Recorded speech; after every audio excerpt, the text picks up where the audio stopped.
Alrighty, I've got head coach Pat Hallmark with us today, coming off of a 4-1 week with a series sweep over LIU.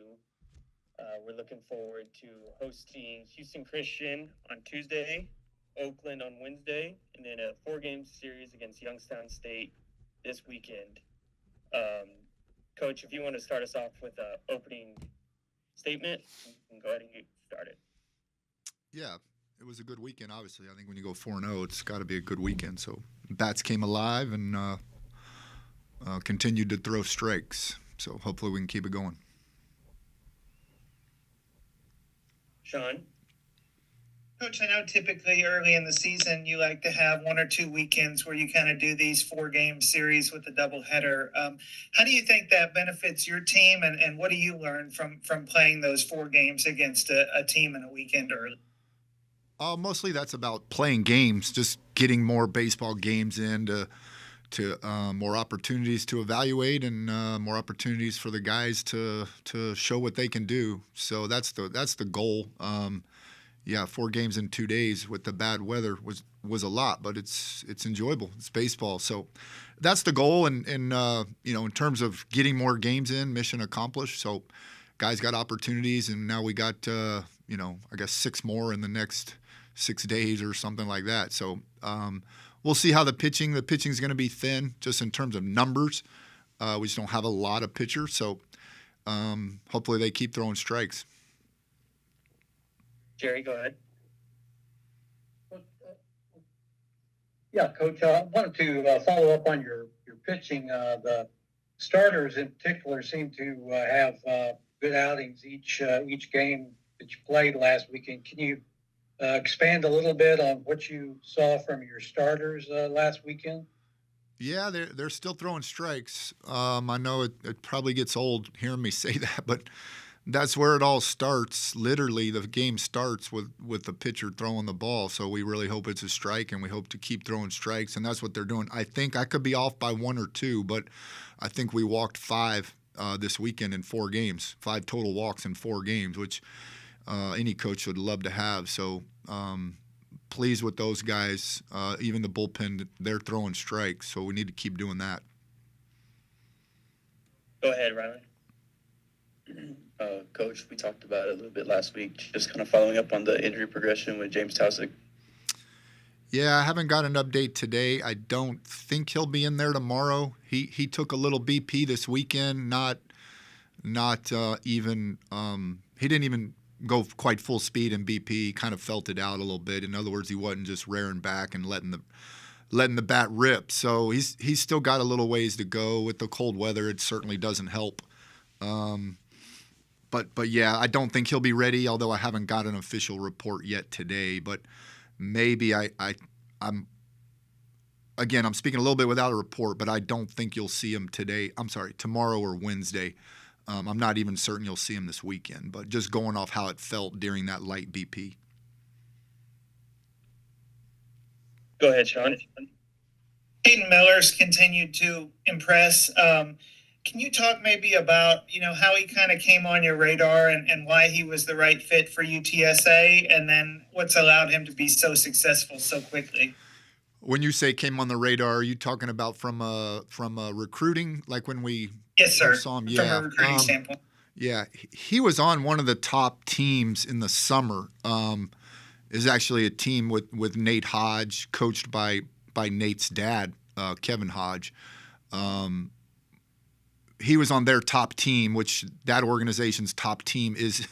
It's one of the top teams, not just in the state but nationally. So, everybody watches him. Every coach, every Division I coach is going to go watch that top team every year. So everybody knew about Caden. We were lucky when again, I think I mentioned last week when he decommitted from HCU when Coach Berkman left over there. We jumped in there quick. He and my son are friendly. I got a son the same age, and they know each other a little bit just from that circuit, just from playing summer ball against each other. So anyway, we jumped in there as soon as he was available, and we're fortunate that he chose us. Jerry? Coach, I wanted to ask about Norris McClure, and if you could just help us a little bit with his background. I know 4 years at the Division II school over in Alabama, and just kind of how that all came about, just how you got onto him, and just a little bit about his background. Yeah, his recruiting, I guess, story is unique because he is from a 4-year Division II school, Spring Hill, I think it is in Mobile, and he's from New Orleans. And Coach Butler kind of found him or heard about him. I think the connection was, well, first of all, Coach Butler coached at Nicholls State, so he's got some connections over in the New Orleans area. And one of those connections kind of just put in his ear, hey, there's a kid in the portal from a Division II over here that's pretty athletic. That's what jumps out at you. You know, the Division II player is a challenging recruit because you can see some big numbers from some of those guys at the plate, but I think the biggest jump from Division II to Division I is just the athletic bodies, the speed down the line, the capable defense. So sometimes you see some guys with good offensive numbers, but they don't necessarily transition athletically. But Norris is very athletic. We were very fortunate to get him over here. Yeah, because I'm not sure how he ended up at Division II, but he's athletic enough. He should have been at Division I well before he did, just because he is such a good athlete. You can see him running down the line. He gets down the line really good. In other words, he doesn't need a clean single to get a single. He can beat out the infield hits and stuff like that. Usually those guys don't slip through the cracks. Probably just small when he came out of high school is my guess. But, right. Yeah, it's a good get for us and a good get for Coach Butler. Go ahead, Rylan. Coach, does playing two different teams back to back in the middle of the week pose a new type of challenge for the team? What does that look like preparing for two completely different teams in the middle of the week? Yeah, that's a good question. It's just more work, I think, kind of behind the scenes. Last night, today, even in the morning, you're just preparing for two different scouting reports, trying to get video on the pitchers we're going to face. So, yeah, it's just kind of double the workload. But, again, this time of year, I was okay with it. We knew when we built this schedule that this stretch here was going to be a little bit daunting just in terms of preparation and all. But it's early in the season, so it's good. We need to play.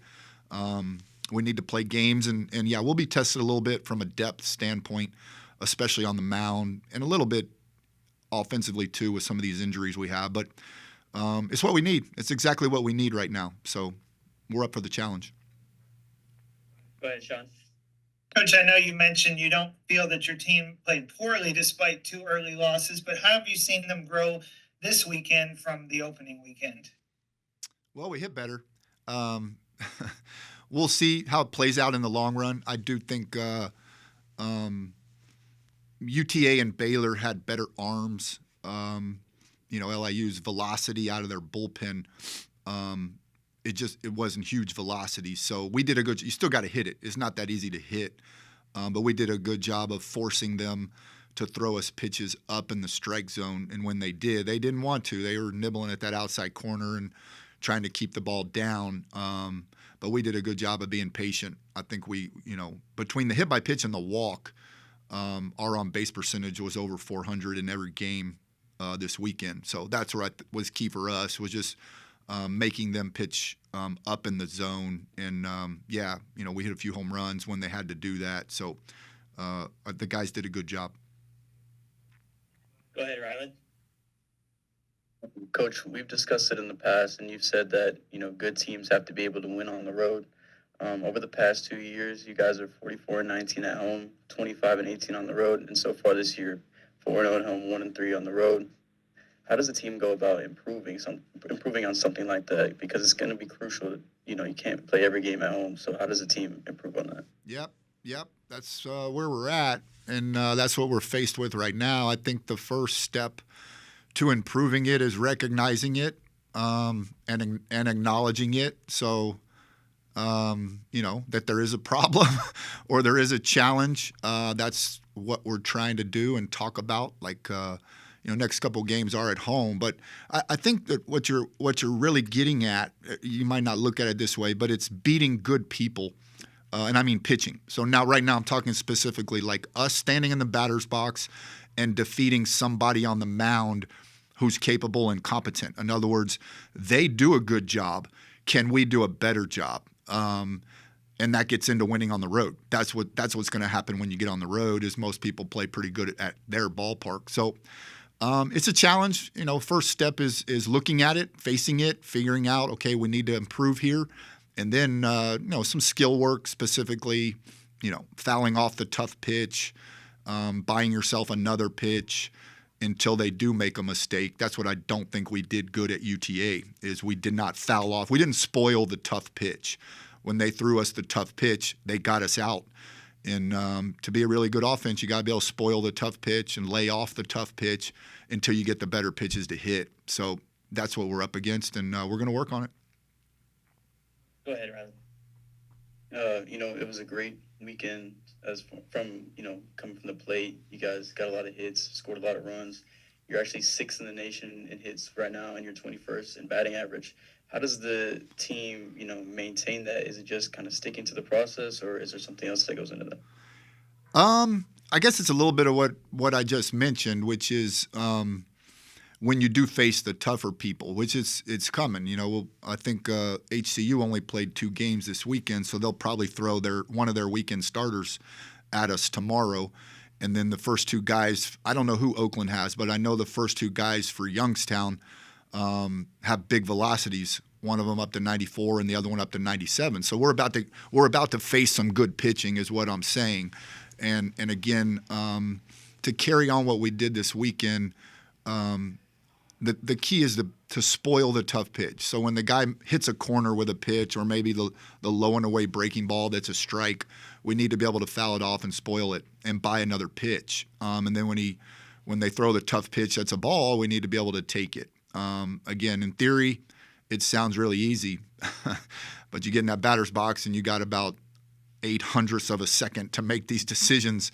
It's not that easy. So it just gets into working hard, recognizing the issue, and then working on it, training it, and knowing that failure is part of the process, being okay with failure, all the stuff that coaches say, and persistence of mind, and persistence of attitude, not getting down, things like that. So we look forward to the challenge. Go ahead, Jerry. I wanted to ask about 2 of your starting pitchers. Seems Zach Royce and Connor Miles have made a big improvement since last year, and I want to just kind of ask you just how they managed to get where they are right now. I mean, we just seen really confident swagger from both of them this year. How did they do it? I think the answer is different for each. I think with Zach Royce, what you've seen from Zach is a fairly natural, steady progression from a talented high school pitcher who was a converted pitcher. So most of his high school career, I think until his senior year, Zach Royce was a catcher, and he just kept developing this arm. And so the summer before his senior year, he really took to pitching, started getting a lot of attention even from schools like us, and then also from pro scouts. But he was behind just in terms of the development to be a pitcher, right? Like any kind of off-speed pitch, the command of the fastball. He just had a good arm. And again, to Zach's credit, you've just seen a steady progress. Freshman year, he wasn't a big factor. Last year, he was the Saturday starter, which just earning that role, that's progress. To be the Saturday starter on a good team, we were a pretty good team. But his success was kind of up and down. He still didn't have a consistent breaking ball last year. And Zach's just worked. It's just work. He's steadily gotten better. Still has a good arm, and you can see it now, but he has that breaking ball with it. He went to the breaking ball Saturday. They were ready for the fastball, and he went to the breaking ball. So, you tip your hat to Zach. It's just hard work, and the talent's always been there, but he just needed time to work on and becoming a good pitcher. And it's not done. He's going to continue to get better. So the pro guys are all over him. We might not have him next year, but we'll see. But he's doing a great job. We need him to keep a level head and not get too and I don't think he will, but not look too much into the future. And then with Connor, I think with Connor is just more of a realization that this level of baseball is tough. That what he did at the JUCO level and below that wasn't going to work, where he could just throw one pitch in there, right in there. He had to develop some other pitches and command, and he's done that. We coached Connor pretty hard last year, so I want to give him some credit. He took that hard coaching and a lot of the challenges we threw at him, and he's really looked in the mirror. And again, it's only 2 games for both of them, but clearly, as you mentioned, they have improved, and they've already helped us immensely. So we look forward to them continuing to get better. All righty. I think that's it. Thank you. Thanks, guys. Thank you, Coach.